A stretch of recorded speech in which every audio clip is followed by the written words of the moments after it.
नमस्कार, बहुत स्वागत है आप सभी का महुआ खबर पर। मैं हूं आपके साथ सपना ठाकुर। अब देख रहे हैं morning prime time Bihar Jharkhand. आइए रुक करते हैं खास खबरों की ओर।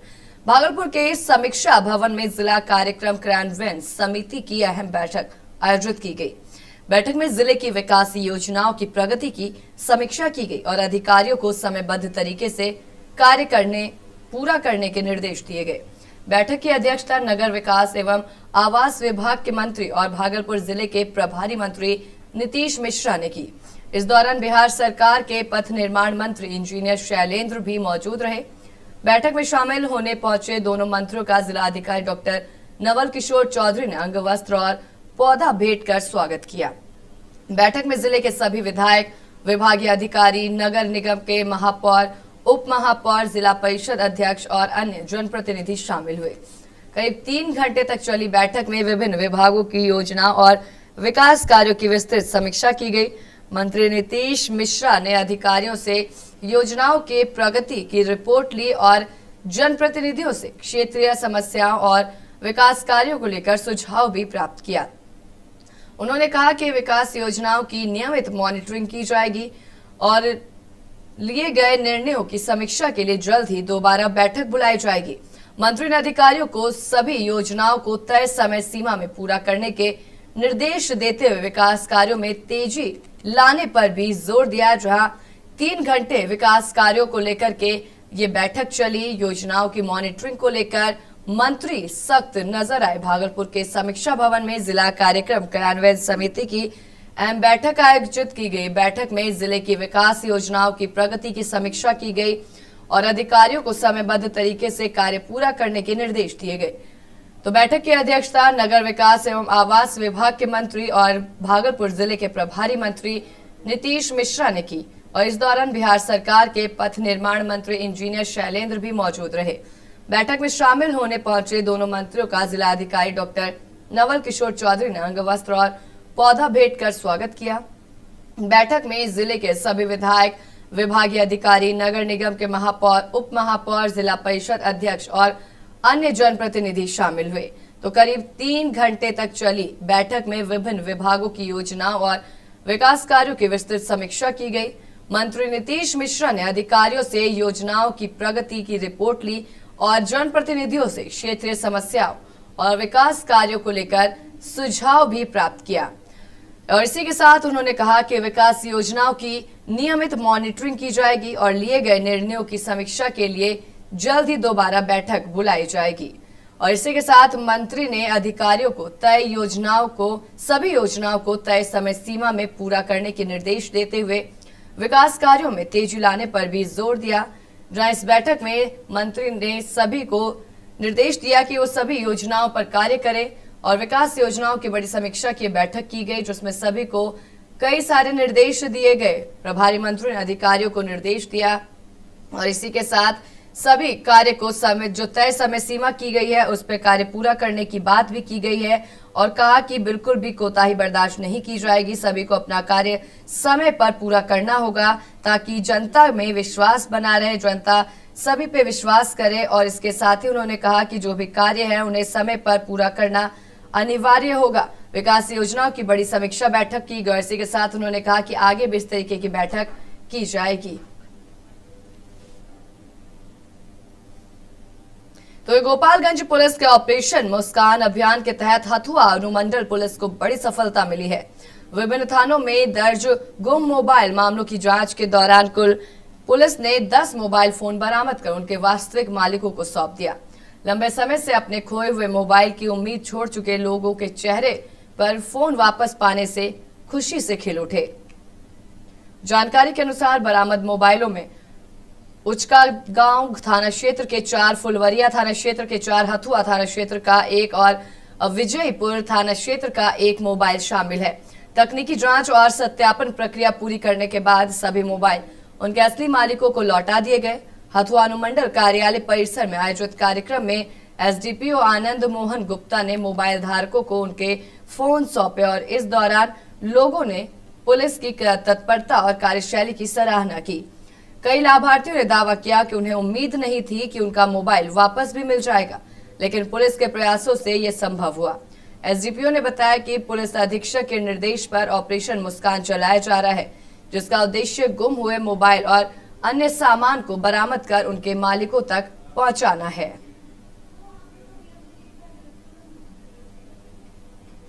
ऑपरेशन मुस्कान के तहत खोए हुए मोबाइल को उसके मोबाइल धारक असली मोबाइल धारक को वितरण किया गया है। इसके तहत कुल 10 मोबाइल का वितरण किया गया, जिसमें उचका गांव क्षेत्र के 4, फुलवरिया के 4, श्रीपुर के 1 एवं हथुआ के 1 मोबाइल धारक को उनका मोबाइल वापस किया गया है। ऑपरेशन मुस्कान के तहत खोए हुए मोबाइल को उसके मोबाइल धारक असली मोबाइल धारक को वितरण किया गया है। इसके तहत कुल 10 मोबाइल का वितरण किया गया, जिसमें उचका गांव क्षेत्र के 4, फुलवरिया के 4, श्रीपुर के 1 एवं हथुआ के 1 मोबाइल धारक को उनका मोबाइल वापस किया गया है। भागलपुर जिले के सुल्तानगंज प्रखंड स्थित कृषि भवन के सभागार में खरीफ महोत्सव से खेती बचाओ अभियान के तहत एक कार्यक्रम का आयोजन किया गया। कार्यक्रम का आयोजन कृषि पदाधिकारी सत्यम राज द्वारा किया गया, जिसमें बड़ी संख्या में किसान और जनप्रतिनिधि शामिल हुए। कार्यक्रम में मुख्य अतिथि के रूप में भागलपुर जिले के कृषि वैज्ञानिक शिव शंकर आचार्य और डॉक्टर सरोज यादव उपस्थित रहे और इसके अलावा प्रखंड सलाहकार समिति के अध्यक्ष अनुरंजन सिंह, प्रखंड सहकारिता पदाधिकारी मनोज कुमार और इसके साथ ही भाजपा नेता हर्षनाथ मिश्र भी मंच पर मौजूद रहे। कार्यक्रम का शुभारंभ दीप प्रज्वलन कर किया गया और अतिथियों को पुष्प वृक्ष देकर के सम्मानित किया गया और इसी के साथ मंच संचालन कृषि समन्वयक अनूप कुमार ने किया। कार्यक्रम में मुख्य अतिथि और कृषि पदाधिकारी सत्यम राज ने किसानों को जैविक खेती अपनाने और रासायनिक उर्वरकों के कम उपयोग की सलाह दी है। उन्होंने सरकार की विभिन्न कृषि योजनाओं की जानकारी भी दी। इस अवसर पर कई किसान, कृषि सलाहकार और स्थानीय जनप्रतिनिधि उपस्थित रहे।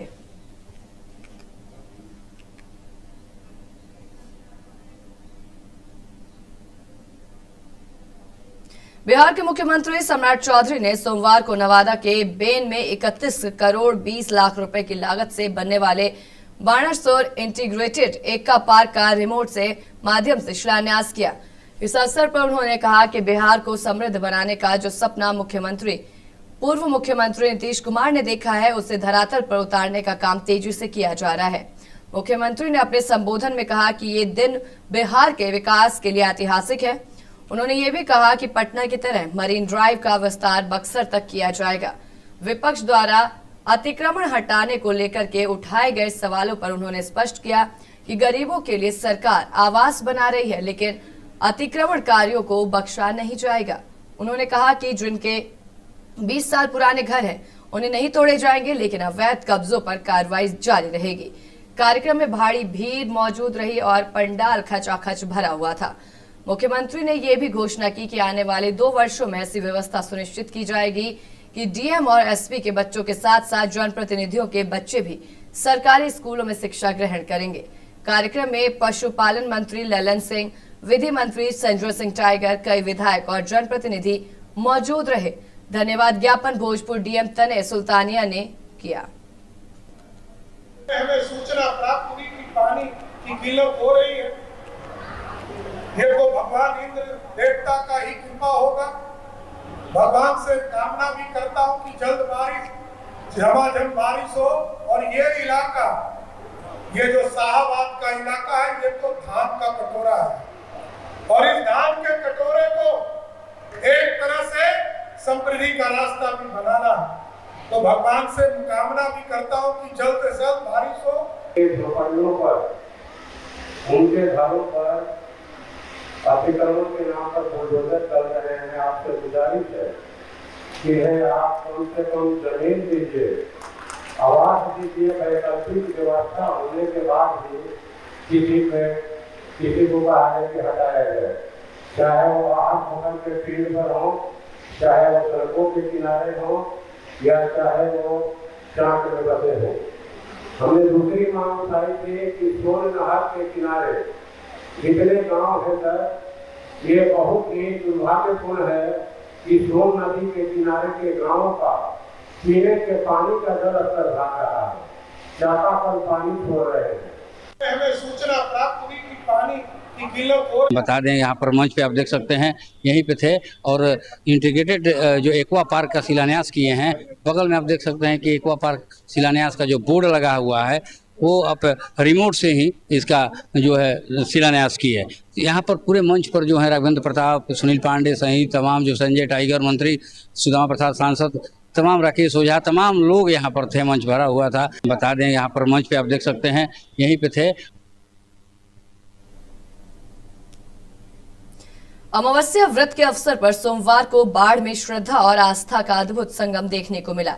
सुबह से ही गंगा घाटों और विभिन्न मंदिरों में श्रद्धालुओं की भारी भीड़ उमड़ी पड़ी थी, जहां लोग आस्था के प्रतीक काफी सजग नजर आए और इसी के साथ बड़ी संख्या में लोगों ने गंगा आरती की, स्नान किया, पूजा अर्चना की और सुख समृद्धि और परिवार के लिए कल्याण की कामना की।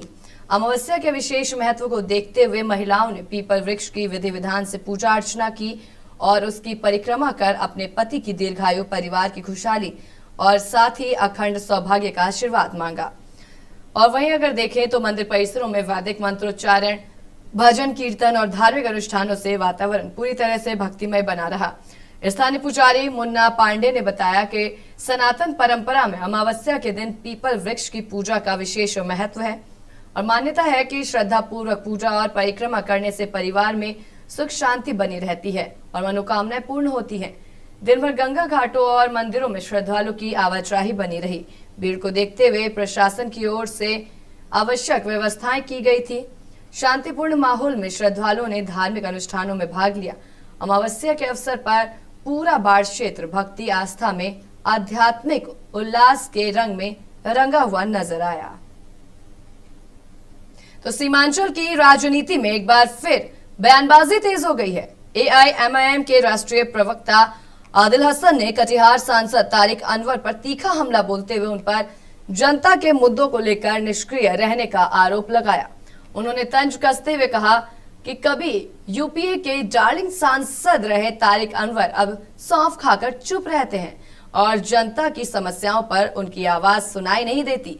आदिल हसन ने कहा कि सांसद केवल जन्मदिन, छठी, जनेऊ, अकीका और पार्टी कार्यक्रमों में शामिल होने के लिए क्षेत्र में आते हैं, लेकिन कटिहार और सीमांचल की ज्वलंत समस्याओं को लेकर कोई ठोस पहल नहीं करते हैं। उनका कहना था कि केवल पत्राचार करने से जनता की समस्याओं का समाधान नहीं होगा। यदि वास्तव में क्षेत्र की चिंता होती तो प्रधानमंत्री, केंद्रीय कृषि मंत्री और मुख्यमंत्री से मिलकर मुद्दों को मजबूती से उठाया जाता। वहीं एआईएमआईएम के पूर्व प्रत्याशी आफ्ताब कंचन ने दावा किया कि सीमांचल में भाजपा को प्रभावी चुनौती देने वाली एकमात्र पार्टी एआईएमआईएम है। उन्होंने कहा कि आने वाले चुनाव में जनता इसका जवाब अपने वोट से देगी। एआईएमआईएम नेताओं के इन बयानों के बाद सीमांचल की राजनीति में नई बहस शुरू हो गई है और राजनीतिक माहौल गर्मा गया है।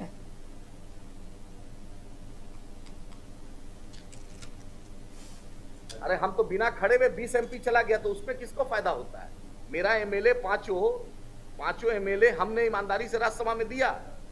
बतलाइए, तीनों कांग्रेस का एमएलए जिसकी बुनियादी सेकुलर वोट पर बनी फारबिसगंज का एमएलए, आपका मनिहारी का एमएलए, आपका एक और वाल्मीकि नगर का एमएलए, तीनों आपका फैसल ढाका का एमएलए जहां हमने राजपूत भाई को टिकट दिया था, उसको आपने नहीं दिया कि सेकुलरिज्म के नाम पर, और जिसने सेकुलरिज्म के लिए राणा रणजीत लड़ा चुनाव उसको आपने नहीं दिया, और जिसने सेकुलर के नाम पर वोट लिया फैसल मियां उसने भाजपा को वोट दे दिया। उस पर आप सवाल नहीं करते, तब भी आप हमारे ही पर सवाल करते। ये सवाल अनुचित है ना। मेरे साथ कंचन साहब बैठे, आफ्ताब साहब बैठे, आपने देखा कि किस मजबूती से प्राणपुर में चुनाव लड़े। लगातार मोहतरमा जो थी 6 बार से चुनाव हार रही है। हमने तेजस्वी जी को घर पर भी जाकर बोला था कि मुझे 6 सीट दे दो। ये सिद्ध हो गया कि प्राणपुर भी कल एमआईएम जीतेगी। अगर मनिहारी लड़ते तो वो भी जीतते। अरे हम तो बिना। तो पलामू जिले के पांडु थाना क्षेत्र में हुई एक हत्या के मामले का पुलिस ने खुलासा कर दिया है। इस घटना में जगन्नाथ यादव की हत्या की गई थी। पुलिस जांच के बाद एक आरोपी को गिरफ्तार किया गया है, जिसकी पहचान उमेश सिंह के रूप में हुई है। पुलिस के अनुसार ये घटना शराब पीने के दौरान हुए विवाद और पुरानी रंजिश के कारण हुई। जांच में सामने आया कि मृतक और आरोपियों के बीच पहले से विवाद चल रहा था। इस रंजिश के चलते बहस बढ़ी और मारपीट की स्थिति बन गई। बताया गया कि झगड़े के दौरान पत्थर से सिर पर गंभीर वार किया गया, जिससे जगनारायण यादव की मौत हो गई।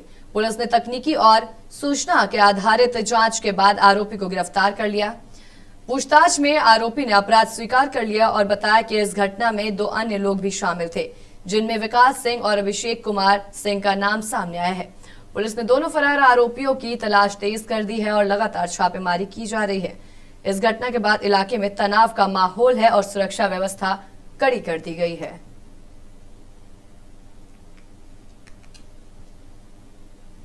दिनांक 9/5/26 को बेलहारा जंगल पांडु थाना क्षेत्र के अंतर्गत आता है। वहाँ पे एक अज्ञात बॉडी मिला था, तो उस पर पांडु थाना के ही एएसआई प्रेमरंजन कुमार सिंह के बयान पे हम लोग उसमें हत्या का एक एफआईआर दर्ज किए थे और बाद में उस हत्या का जो अज्ञात व्यक्ति था उसका पहचान जयनारायण यादव उर्फ विशाल यादव, जो कि सुखी, कव्वल और छतरपुर पलामू के रहने वाले थे। तो उसी में तकनीकी साक्ष्य मानवीय सूचना से पता चला कि उसका जो हत्या है 3 व्यक्ति, जिसमें उमेश सिंह, अभिषेक सिंह और विकास सिंह, ये तीनों साथ में गए थे और वहाँ पे ये लोग तीनों साथ में आपस में शराब भी पिए और उसके बाद फिर इन लोग के बीच विवाद हुआ। दिनांक 9/5/26 को बेलहारा जंगल पांडु थाना क्षेत्र के अंतर्गत आता है। वहाँ पे पंडारक थाना क्षेत्र में पुलिस ने एक बड़ी आपराधिक घटना की आशंका को समय रहते विफल कर दिया। गुप्त सूचना के आधार पर कार्रवाई करते हुए पुलिस ने एक आरोपी को देसी कट्टा और 2 जिंदा कारतूस के साथ गिरफ्तार किया है। जानकारी के अनुसार पंडारक थाना प्रभारी नवनीत राय को सूचना मिली थी कि पंकज कुमार उर्फ बटोरन पासवान गांव में हुए एक पुराने विवाद के बाद बदला लेने की नीयत से हथियार लेकर घूम रहा था और सूचना मिलते ही पुलिस टीम सक्रिय हुई और त्वरित कार्रवाई करते हुए आरोपी को धर दबोचा। पुलिस द्वारा की गई तलाशी में आरोपी के पास से एक देसी कट्टा और 2 जिंदा कारतूस बरामद किए गए हैं। अधिकारियों का कहना है कि समय रहते गिरफ्तारी होने से संभावित आपराधिक घटना टल गई है। पुलिस जांच में यह भी सामने आया कि गिरफ्तार आरोपी का आपराधिक इतिहास रहा है। उसके खिलाफ हत्या आर्म्स एक्ट समेत करीब 1 दर्जन आपराधिक मामले विभिन्न थानों में दर्ज हैं। फिलहाल पुलिस ने आरोपी के खिलाफ संबंधित धाराओं में मामला दर्ज कर लिया है और आगे की कानूनी कार्रवाई की जा रही है।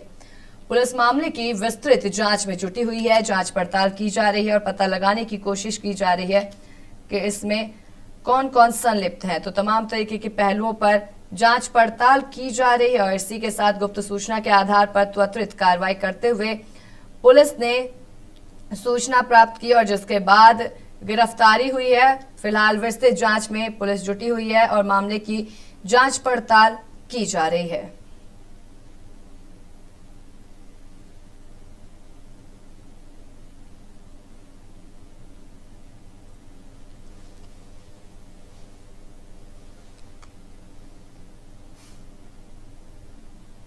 लातेहार जिले के चंदवा प्रखंड में टोरी रेलवे क्रॉसिंग पर लगातार लगने वाले जाम और फ्लाईओवर निर्माण में देरी को लेकर लोगों का गुस्सा बढ़ गया है।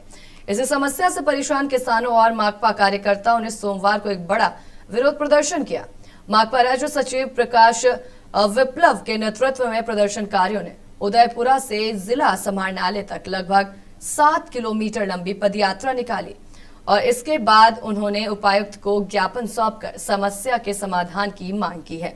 प्रदर्शनकारियों का कहना है कि टोरी रेलवे फाटक पर कई वर्षों से गंभीर जाम की स्थिति बनी रहती है। ट्रेन आने जाने के कारण फाटक बार बार बंद होता है, जिससे कि एम्बुलेंस और मरीज समय पर अस्पताल नहीं पहुंच पाते। कई बार जान तक चली जाती है। लोगों ने बताया कि साल 2021 में इस फ्लाईओवर का शिलान्यास हुआ था, लेकिन 5 साल बीत जाने के बाद भी निर्माण कार्य शुरू नहीं हो सका है। पहले इसकी लागत करीब 43 करोड़ रुपए थी, जो अब बढ़कर लगभग 119 करोड़ रुपए हो चुकी है। प्रदर्शन के दौरान लोगों ने सरकार के खिलाफ नारेबाजी की और यहां तक कहा कि यदि समाधान नहीं हुआ तो जीवन जीना मुश्किल हो जाएगा। उन्होंने सरकार से जल्द फ्लाईओवर निर्माण शुरू करने की मांग की ताकि लोगों को जाम से राहत मिल सके और जनजीवन सामान्य हो सके। फ्लाईओवर निर्माण में देरी से लोग काफी नाराज हैं, जो कि इस नाराजगी को लेकर ये प्रदर्शन किया जा रहा है। किसानों ने 7 किलोमीटर की पदयात्रा निकाली है। उनका ये कहना है कि जब तक फ्लाईओवर नहीं बनेगा, लोगों का जनजीवन इसी तरीके से बर्बाद होता हुआ नजर आएगा। इसी के साथ उन्होंने ज्ञापन भी सौंपा है। और वहीं आपको बता दें कि टोरी रेलवे क्रॉसिंग पर लगातार लगने वाले जाम और फ्लाईओवर निर्माण में देरी को लेकर लोगों का गुस्सा बढ़ता हुआ नजर आया। ये प्रदर्शन कर रहे लोग हैं, तस्वीरों में आप देख सकते हैं, जिसमें पदयात्रा लेकर निकाल रहे हैं और साथ ही चंदवा फ्लाईओवर ब्रिज का निर्माण किए जाने की मांग को लेकर पदयात्रा निकाली गई है। मार्क्सवादी बताया जा रहा है और इसी समस्या से परेशान किसानों और माकपा कार्यकर्ताओं ने सोमवार को एक बड़ा विरोध प्रदर्शन किया। माकपा राज्य सचिव प्रकाश विप्लव के नेतृत्व में प्रदर्शनकारियों ने उदयपुरा से जिला समाहरणालय तक लगभग 7 किलोमीटर लंबी पदयात्रा निकाली और इसमें भारत की कम्युनिस्ट मार्क्सवादी लातेहार जिला कमेटी की तरफ से, और साथ ही आपको ये भी बता दें कि इसके बाद उन्होंने उपायुक्त को ज्ञापन सौंपकर समस्या का समाधान की मांग की है। प्रदर्शनकारी का कहना है कि टोरी रेलवे फाटक पर कई वर्षों से गंभीर जाम की स्थिति बनी रहती है। ट्रेन आने जाने के कारण फाटक बार बार बंद होता है, जिससे एम्बुलेंस और मरीज समय पर अस्पताल नहीं पहुंच पाते। कई बार जान तक चली जाती है। लोगों ने बताया कि साल 2021 में इस फ्लाईओवर का शिलान्यास हुआ था और लेकिन 5 साल बीत जाने के बाद भी निर्माण कार्य शुरू नहीं हो सका। और सबसे बड़ी बात इसमें यह है कि इसमें पहले जो लागत थी, जब इसका शिलान्यास हुआ था तब इसकी लागत करीब 43 करोड़ रुपए थी, जो अब बढ़कर लगभग 119 करोड़ रुपए हो चुकी है। प्रदर्शन के दौरान लोगों ने सरकार के खिलाफ नारेबाजी की और यहां तक कहा कि यदि समाधान नहीं हुआ तो जीवन जीना मुश्किल हो जाएगा। उन्होंने सरकार से जल्द फ्लाईओवर निर्माण शुरू करने की मांग की है ताकि लोगों को जान से राहत मिल सके और जनजीवन सामान्य हो सके।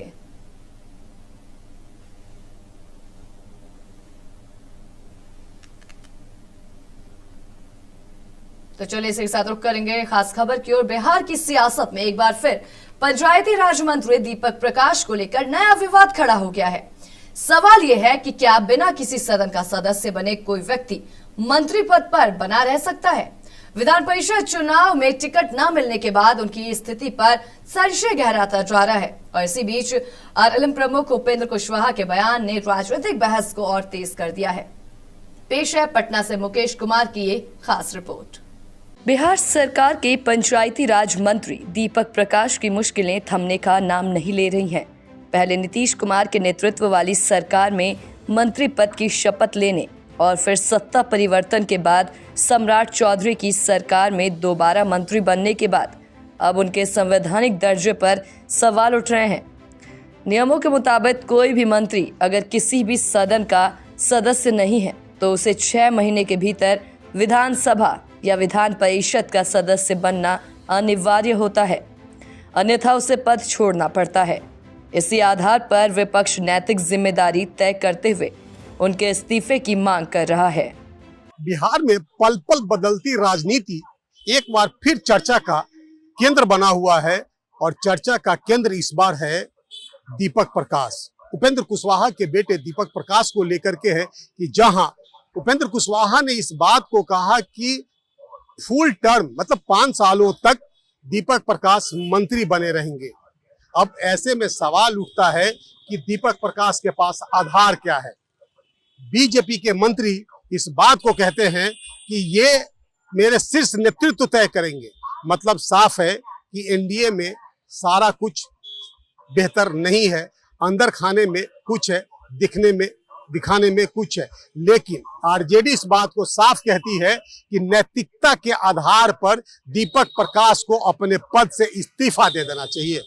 अब देखना यह होगा कि उपेंद्र कुशवाहा कौन सी रणनीति खेलते हैं। इसी विवाद को लेकर बिहार की राजनीति में नया मोड़ तब आया जब इस मुद्दे पर जनहित याचिका दाखिल की गई। आरोप है कि एक व्यक्ति 2 बार मंत्री रहते हुए भी सदन का सदस्य नहीं बन सका, जिससे संवैधानिक स्थिति पर सवाल खड़े हो गए हैं। मामला सुप्रीम कोर्ट तक पहुंचने के बाद सरकार और चुनाव आयोग को नोटिस जारी होने की बात भी सामने आ रही है। राजद विधायक इसे एनडीए सरकार की राजनीतिक व्यवस्था पर सवाल के रूप में देख रहे हैं। उपेंद्र कुशवाहा जी का कहना है कि दीपक प्रकाश मंत्री बने रहेंगे और मंत्री बनने के लिए सदस्य होना अनिवार्य है, 6 महीना के अंदर ही सदस्यता पाना भी अनिवार्य है। नियम के मुताबिक नीतीश कुमार जी के नेतृत्व में एक बार उन्होंने शपथ ली और दूसरी बार फिर शपथ ले ली, और विधान परिषद के जो चुनाव हुए उसमें वो नामित भी नहीं हो पाए, इलेक्टेड भी नहीं हो पाए। इसके बावजूद भी वो अगर अपने पद पे बने हैं और बने रहना चाहते हैं तो इससे बड़ा इस बिहार का क्या दुर्भाग्य होगा, संविधान का इससे भद्दा मजाक क्या हो सकता है। उस शख्स को तो 1 मिनट के लिए अपने पद पर नहीं रहना चाहिए। ये तो सच ये है कि नैतिकता नाम की चीज़ ही इन लोग के अंदर नहीं बची है। ये लोग शर्म को भी घोर के पी गए हैं। शर्म भी शर्मसार हो रहा है, लेकिन ये लोग शर्मसार नहीं हो रहे हैं। अरे एक क्षण भी अगर उस पद पर बने हो, सरकार के खजाने से पैसे ले रहे हो, तो महापाप है। मुझे हैरानी होती है, अब तो संस्थाओं में बैठे लोग तमस्वीन हैं, वरना अगर शासन लालू जी का होता तो चौहों दिशाओं के संस्थाएं आंख टेढ़ कर करके चर्चा करती और बोलती और ऑर्डर देती। आज तो सब के सब चुप है।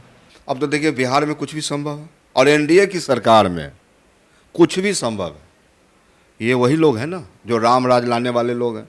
इनको कानून से मतलब नहीं, संविधान से मतलब नहीं, लोकतंत्र से मतलब नहीं, जनता से मतलब नहीं, वोट से मतलब नहीं, लेकिन पूरी तरह से राज करेंगे हम। सदन के मेंबर नहीं है, लेकिन दूसरी बार भी लगातार शपथ ले लिए और इनके राष्ट्रीय अध्यक्ष जी बयान दे रहे हैं कि लगातार रहेंगे। तो ये लोग तानाशाह लोग हैं, ये लोग शोषण करने वाले लोग हैं। जनता के समस्या को उससे कोई लेना देना नहीं और कार्यकर्ता से भी कोई लेना देना। यही लोग थे ना जो सवाल उठाते थे, माननीय लालू प्रसाद यादव और तेजस्वी प्रसाद यादव पर सवाल उठाते थे परिवारवाद। तेजस्वी प्रसाद यादव तो राघोपुर से चुन के आए, जनता ने उनको चुन के भेजा, लेकिन दीपक प्रकाश को किसने चुना? निशांत कुमार जी के बारे में बड़ी बड़ी बातें करते थे, इंजीनियर निशांत कुमार। और जब जांच की गई, जब उन्होंने नॉमिनेशन डाला एमएलसी पद का, तो उनकी तो पोल खुल गई, 12वीं पास है और स्वास्थ्य मंत्रालय दे दिया गया। संविधान इसकी इजाजत देता है कि विदाउट किसी सदन का सदस्य होने के बावजूद भी आप मंत्री पद पे बने रहे। ये तो बिहार की जनता देख रही है ना। तो चले न जाने तो अगना टेर। पहले तो आप परिवारवाद पर सवाल उठाते थे, बड़ी बड़ी बातें करते थे, और आप लगातार वही काम कर रहे हैं। तो बिहार की जनता ने देख लिया है, बिहार की जनमानस ने देख लिया है, 12 करोड़ जनता ने देख लिया है। और निश्चित रूप से आने वाला समय में ऐसे लोगों को बिहार की जनता बंगाल की खाड़ी में फेंकेगी। वहीं आरएलएम प्रमुख उपेंद्र कुशवाहा के बयान ने सियासी हलचल बढ़ा दी है। उन्होंने कहा कि दीपक प्रकाश आज भी मंत्री हैं और आगे भी बने रहेंगे। इस बयान के बाद राजनीतिक गलियारियों में नई बहस शुरू हो गई है। आरएलएम प्रवक्ता भी अपने नेता के बयान को सही ठहरा रहे हैं, जबकि भाजपा कोटे के मंत्री रामचंद्र प्रसाद का कहना है कि इस पर अंतिम निर्णय शीर्ष नेतृत्व ही करेगा। उपेंद्र कुशवाहा का एक बयान आया है कि दीपक प्रकाश जो है वो ये 5 सालों तक मंत्री बने रहेंगे। ये मेरे शीर्ष का नेता का मेरा काम नहीं। जब दीपक प्रकाश जी ने मंत्री पद की शपथ ली है तो बिहार के मुख्यमंत्री की अनुशंसा पर ही शपथ ली है। बिहार के मुख्यमंत्री की इच्छा से ही शपथ लिया है और स्वाभाविक तौर पे एनडीए के शीर्ष नेतृत्व की सहमति से शपथ लिया है। तो एनडीए के शीर्ष नेतृत्व और बिहार के मुख्यमंत्री सम्राट चौधरी जी ही यह तय करेंगे कि दीपक प्रकाश जी मंत्री रहेंगे नहीं रहेंगे। एनडीए पूरी तरह इस बात से सहमत है, एनडीए की पूरी सहमति है कि दीपक प्रकाश जी 2-3-4 महीने के लिए मंत्री नहीं हैं, पूरे कार्यकाल के लिए मंत्री हैं। क्या संविधान इस बात का इजाजत देता है कि अगर किसी भी सदन का सदस्य नहीं हो उसके बावजूद भी मुख्यमंत्री ये बने रहे? संविधान का अनुच्छेद 164 का प्रावधान जो है वो ये स्पष्ट कहता है कि एक व्यक्ति को मंत्री बनने के लिए विधायिका का सदस्य होना आवश्यक है, परंतु उसमें एक क्लॉज यह भी है कि यदि कोई व्यक्ति मंत्री बन जाता है और वह विधायिका का सदस्य नहीं है तो वो मंत्री पद के शपथ ग्रहण की तिथि से 6 महीने तक वह मंत्री रह सकता है और 6 महीने के भीतर उसको दोनों में से किसी एक सदन की सदस्यता लेनी होगी। यदि वह ऐसा नहीं करेगा तब उसका मंत्री पद समाप्त होगा। तो अभी तो ऐसा कोई परिस्थिति भी नहीं है हमारे साथ, अभी तो 1 महीना का कार्यकाल ही पूरा हुआ है। निश्चित तौर पे अब आप देखते रहिए, ये मैं आश्वस्त करूंगा आप सब लोगों को कि निश्चित तौर पे दीपक प्रकाश जी मंत्री बनेंगे ही बने ही रहेंगे। देखिए, इसका एक इतिहास है, थोड़ा सा मैं बैक में ले जाऊंगा आपको। एक केस है SR चौधरी बनाम पंजाब राज्य केस 2001 में, और उस केस में सुप्रीम कोर्ट ने कहा था कि यदि एक व्यक्ति 6 महीने तक बिना सदन का सदस्य रहे मंत्री रह जाता है और उसका मंत्री पद इस कारण चला जाता है कि वह सदन का सदस्य नहीं बन सका, तो दोबारा उसको मंत्री नहीं बनाया जा सकता। ये 2001 में सुप्रीम कोर्ट का निर्णय है। लेकिन यहाँ गौर करने की बात है कि दीपक प्रकाश जी का जो मंत्री पद उस समय समाप्त हुआ है वो इस कारण से समाप्त नहीं हुआ है कि इन्होंने 6 महीने की सदस्यता नहीं की। उस समय कारण ये रहा है कि मुख्यमंत्री ने इस्तीफा कर दिया, नई सरकार का गठन हुआ, तो इसमें तो वो क्लॉज लागू ही नहीं होता है। ये तो अलग एक कंडीशन है, एक अलग परिस्थिति है। सुप्रीम कोर्ट की पुरानी व्याख्या वो दूसरी परिस्थिति पर है। तो कुल मिलाकर दीपक प्रकाश के मंत्री पद को लेकर उठे सवाल अब केवल राजनीतिक नहीं बल्कि संवैधानिक बहस का रूप ले चुके हैं। आने वाले दिनों में इस पर शीर्ष नेतृत्व और कानूनी प्रक्रियाएं क्या रुख अपनाती हैं, ये देखना अहम होगा। तो फिलहाल के लिए बस उतना ही। मॉर्निंग प्राइम टाइम के लिए देखते रहिए महुआ खबर। नमस्कार।